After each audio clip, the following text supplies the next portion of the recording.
بسم اللہ الرحمن الرحیم۔ السلام علیکم مائی ڈیئر ویورز، کیا حال چال ہے آپ سب کی؟ امید ہے کہ آپ سب بالکل ٹھیک ہے، خیریت سے ہیں۔ اور جیسا کہ ہم نے فرسٹ چیپٹر کی اوور آل ٹرانسلیشن کو ڈسکس کیا تھا، and in this video we are going to discuss about the box questions and exercise question of the chapter first خاتم النبیین صلی اللہ علیہ وآلہ وسلم۔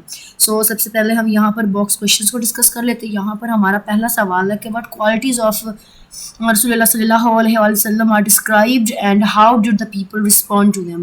اب سوال کرنے سے پہلے، سوال جو ہے وہ سالو کرنے سے پہلے، سوال کو پڑھنے سے پہلے، اس کے جواب کو پڑھنے سے پہلے بیٹے میں آپ کو ایک بات کلیئر کر دوں کہ اس دفعہ جو سلیبس آیا ہے اس میں آلموسٹ جتنے بھی سوال ہیں وہ ہم سے سجیشن کے طور پر پوچھے گئے۔ تو سجیشن میں پوچھے گئے جو سوال ہوتے ہیں وہ کبھی بھی ہمیں ایکسرسائز مینس کہ ہمیں کبھی بھی چیپٹر میں سے نہیں ملتے۔ کوئی ایک دو کویشچنز ہوتے ہیں جو ہمیں چیپٹرز مل جاتے ہیں، ادروائز جو ہے وہ یہ ایسے سوال ہیں اس والے سلیبس کے، یہ جو نیا سلیبس آیا ہے 9th کا، فرسٹ ایئر کا، ٹھیک ہے، آگے 10th کا بھی آئے گا، پھر سیکنڈ ایئر کا بھی آئے گا، تو ان سب میں تقریباً انہوں نے ہم سے سجیشن کے طور پر کویشچن پوچھے ہیں کہ آپ جو ہے نا وہ آپ بتائیے کہ آپ کو جو ہے اس سوال کا کیا جواب جو ہے ملتا ہے، آپ اس سوال کا کیا جواب دیتے ہیں۔ تو اس حوالے سے زیادہ تر جو آنسرز ہیں وہ اپنے پاس سے بنانے پڑتے ہیں تاکہ بچے ایزیلی انہیں کر سکیں۔ آئی ہوپ کہ آپ کو سمجھ آ گیا ہوگا۔ چلیں اب چلتے ہیں ہمارے سوال کی طرف۔ واٹ کوالٹیز آف رسول اللہ صلی اللہ علیہ وسلم کہتے ہیں کون سی خصوصیات ہیں؟ اب یہ میں نے جب ٹرانسلیشن پڑھی تھی اس میں نے بتایا تھا کہ ٹرانسلیشن میں یہ سوال بن رہا ہے، لیکن یہاں پر بھی میں نے بھی بڑے ہی ایزی وے میں یہاں پر آپ کے سامنے اس کا آنسر رکھا ہے۔ یا رسول اللہ صلی اللہ علیہ وسلم was honest, kind, patient and full of mercy. He always forgave others, even his enemies. Because of these qualities, people loved and respected him and many accepted Islam. کہ رسول اللہ صلی اللہ علیہ وسلم ایماندار، صبر و تحمل رکھنے والے اور رحم کرنے والے تھے، اور وہ ہمیشہ لوگوں کو معاف کرتے تھے، ایون کہ اپنے دشمنوں کو بھی۔ اس وجہ سے ان کوالٹیز کی وجہ سے لوگ جو ہے ان سے محبت کرتے، ان کی عزت کرتے، اور بہت سارے لوگوں نے اسلام بھی قبول کر لیا تھا۔ نیکسٹ سوال ہے جی ہمارا، ہاؤ ڈیڈ رسول اللہ صلی اللہ علیہ وآلہ وسلم demonstrate his concern for justice in his early adulthood, کہ اپنی اڈلٹہڈ، اپنی جوانی میں وہ کس طرح سے پریشان ہوتے تھے انصاف کے بارے میں۔ ایگزامپل دیجیے۔ سو here is the example. in his early adulthood, Rasulullah sallallahu alaihi wasallam showed his concern for justice by helping people fairly and solving dispute wisely. For example, during the rebuilding of the Kaaba, he resolved the conflict over placing the Hajar Aswad by giving every tribe a share in the honor, preventing a fight and keeping peace. اب یہاں پر کہتے ہیں کہ اپنی جوانی کے دنوں میں رسول اللہ پاک صلی اللہ علیہ وسلم نے انصاف کے لیے اپنی پریشانی شو کی، لوگوں کو جو ہے نا بڑے فیئر اور بڑے جو ہے نا وہ اچھے انداز میں لوگوں کی مدد کی انصاف میں، پھر بڑے ہی عقل مندی سے انہوں نے جھگڑے بھی سالو کیے۔ ایگزامپل کے طور پر کہ جب کعبہ تعمیر ہو رہا تھا اور حجر اسود کو لے کر ایک جھگڑا ابھرا تھا، تو اس جھگڑے کا آپ نے بڑے ہی اچھے طریقے سے جو ہے نا وہ اس کو سالو کر کے لوگوں کو بہت بڑے جھگڑے سے بچا لیا تھا۔ So our next and last question is, what was the significance of the first revelation to the Rasulullah صلی اللہ علیہ وسلم، کہ پہلی وحی جو ہے نا ہمارے لیے کیا ایسی کہ کون سی اہمیت کی حامل تھی؟ اب ایک بات بیٹی آپ نے یاد رکھنی ہے، میں بار بار یہ کہتی ہوں اپنی ہر ویڈیو میں جب بھی میں آنسر کویشچنس کو ڈسکس کرتی ہوں کہ آپ کا جو سوال ہے اگر وہ پاسٹ میں ہے تو آپ نے اپنا جواب بھی پاسٹ میں دینا ہے، اگر آپ کا سوال جو پریزنٹ میں ہے تو آپ نے اپنا جواب وہ بھی کس میں دینا ہے؟ پریزنٹ میں دینا ہے۔ یہاں پر میں یہ چیز مینشن بھی کر دیتی ہوں کہ بیسیکلی یہاں پر اگر واز کو ڈسکس کیا گیا ہے، واز مطلب کہ ہمیں یہ کس ٹینس کے بارے میں بتا رہا ہے، یہ جی ہمیں پاسٹ ٹینس کے بارے میں بتا رہا ہے، تو آپ نے بیٹے کیا کرنا ہے کہ آپ نے اپنے آنسر کو بھی جو ہے وہ کس میں لکھنا ہے جی؟ پاسٹ میں لکھنا ہے۔ The first revelation was the start of Rasulullah صلی اللہ علیہ وسلم's mission as the last messenger of Allah. جو پہلی وحی ہے وہ رسول پاک صلی اللہ علیہ وآلہ وسلم کے مقصد میں، جو کہ چونکہ اللہ تعالیٰ نے آپ کو ایک آخری نبی کے طور پر بھیجا تھا، it brought spiritual awakening، وہ جو ہے روحانی بیداری لے کر آئی، introduce the message of Islam، اسلام کے میسج کو مترادف کروایا، and laid the foundation for a just and equal society based on the oneness of Allah، کہ اللہ تعالیٰ کی توحید کی بنیاد پر معاشرے میں برابری، انصاف کی جو ہے نا وہ بنیاد لے کر آئی تھی۔ آئی ہوپ کہ آپ کو جو ہے وہ ان 3 کویشچنس کی سمجھ آ گئی ہوگی۔ آئیے چلتے ہیں ہمارے نیکسٹ کویشچن ایکسرسائز کویشچنس کی طرف۔ So here is our first question is reflect on the lasting legacy of Rasulullah sallallahu alaihi wasallam as mentioned in the text. کہتے ہیں کہ آپ صلی اللہ علیہ وسلم کی جو میراث جو کہ آپ آخری جو ہے وہ نبی ہیں, how does his life and mission continue to inspire people across different cultures and societies today. کہتے ہیں کس طرح سے جو آپ صلی اللہ علیہ وسلم کی زندگی ہے اور آپ کا جو مقصد ہے وہ کس طرح کی آج بھی جو ہے وہ لوگوں کو متاثر کرتا ہے, مختلف کلچرز کو اور مختلف سوسائٹیز کو. تو اب دیکھ لیجیے یہ سوال جو ہے وہ بیسیکلی ہم سے سجیشن پوچھا گیا ہے. اس سوال کا جواب بیٹے آپ کو کہیں بھی جو ہے وہ نہیں ملے گا اس چیپٹر میں, تو اس وجہ سے یہ سوال جو ہے وہ خود بنانا پڑے گا اس سوال کا جواب تاکہ آپ ایزیلی سے یاد کر سکیں. His life and mission continue to inspire people worldwide because he promoted values of justice, mercy, equality and truth. کہتے ہیں کہ ان کی جو زندگی, ان کا جو مقصد ہے وہ متاثر کرتا ہے پوری دنیا میں, کیونکہ انہوں نے کس کو پروموٹ کیا تھا؟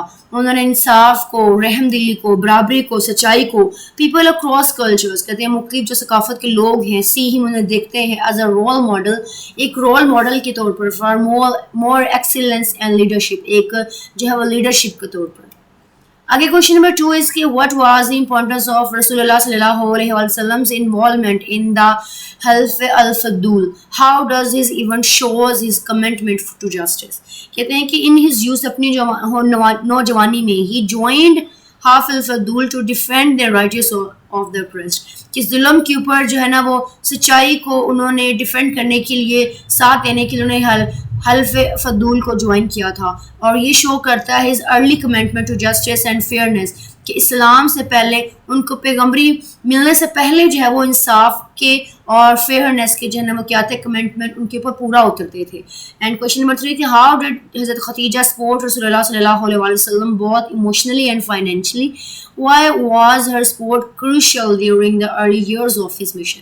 کہتے ہیں کہ کیوں زیادہ امپورٹنٹ تھی, کیوں زیادہ اہم مانی جاتی ہے یہ مشن ان کے ارلی ایئرز میں. Answer is she provided emotional comfort and financial resources believing in him when others doubted. کہتے ہیں کہ انہوں نے تب بھی ان پر یقین کیا, ان کو فائنینشیل طور پر, ان کو ایموشنلی طور پر, جب دوسروں کو ان کے اوپر شک تھا. Her support was crucial. ان کی جو سپورٹ, ان کی مدد ان کے لیے بہت زیادہ اہم تھی. In helping him because on spreading اسلام کو پھیلانے میں during the most difficult early years, کہ ابتدائی مشکل ترین سالوں میں جب اسلام پھیل رہا تھا تب ان کی جو ہے مدد آپ صلی اللہ علیہ وسلم کے لیے بہت زیادہ ضروری تھی. So the question number 4 is کہ what was the charter of Medina and how did it create a new system of the governance that promoted fairness and equality. یہاں پر بیٹی بات کرتے ہیں کہ مدینہ کا چارٹر کیا تھا and how did it create, کیسے کریٹ کیا گیا, اینڈ جو گورنمنٹ کا ایک نیو سسٹم ہے وہ کس طرح سے اس نے فیئرنیس اینڈ ایکوالٹی کو پروموٹ کیا. It was the first written constitution under صلی اللہ علیہ وسلم. یہ جو کہتے ہیں کہ پہلا ایسا کانسٹیٹیوشن تھا جو آپ صلی اللہ علیہ وسلم کے انڈر ان کے جو ہے نا وہ کہتے ہیں کہ ان کے ذریعے اس کو لکھا گیا. انشورنگ, اس بات کی یقین دلاتے ہوئے ریلیجیس فریڈم, مذہبی آزادی, فیئرنیس اینڈ ایکوالٹی ہوگی, کہ آپ جو ہے نا وہ بالکل آزادانہ ہر مذہب کے لوگ رہ سکیں گے, برابری ہوگی. اٹ یونائٹیڈ ڈفرنٹ کمیونٹیز, اس نے مختلف کمیونٹیز کو اکٹھا کیا. And set a new standard for governance based on justice, اور ایک نئی حکومت کے جو ہے وہ بنائی, ایک نئی حکومت کی بنیاد رکھی جو کہ جسٹ انصاف پر تھی. کوشچن نمبر 5 از کہ وائی واز ہجرا migration from Makkah to Medina so important for the growth of Islam. کیوں زیادہ اہم تھی اسلام کی گروتھ کے لیے. how did it change the course of history, کس نے اس طرح سے جو ہے وہ تاریخ کے کورس کو تبدیل کیا. دیکھیں آلموسٹ سارے کویشچنز آپ کے پاسٹ میں, اور بیٹے یہ بات میں آپ کو پھر بتا رہی ہوں کہ آپ کے آلموسٹ جتنے بھی سوال ہیں وہ سارے بیٹے آپ کے سجیشن کے طور پر پوچھے گئے ہیں, تو سجیشن والے کویشچنز کبھی بھی جو ہے چیپٹر میں نہیں ہوتے. It mark the beginning of the Islamic state in Medina. کہتے ہیں کہ ایک مارک تھی اسلامک اسٹیٹ کی مدینہ میں شروعات تھی. Where Muslim could live and practice their faith freely, جہاں پر مسلمان جو ہے وہ اپنے آزادی سے اپنے ایمان کی پریکٹس کر سکتے تھے, آزادی سے وہ رہ سکتے تھے. It was a turning point that lead to the growth and stability of Islam. کہتے ہیں ایک ٹرننگ پوائنٹ تھا جہاں پر اسلام اسٹیبل ہوا تھا, اسلام بڑھا تھا. The question number 6 is why do you think the writer focused on the values like mercy, justice and equality in Rasulullah sallallahu alaihi wasallam's life? what might be the writer's intention or point of view behind selecting these aspects.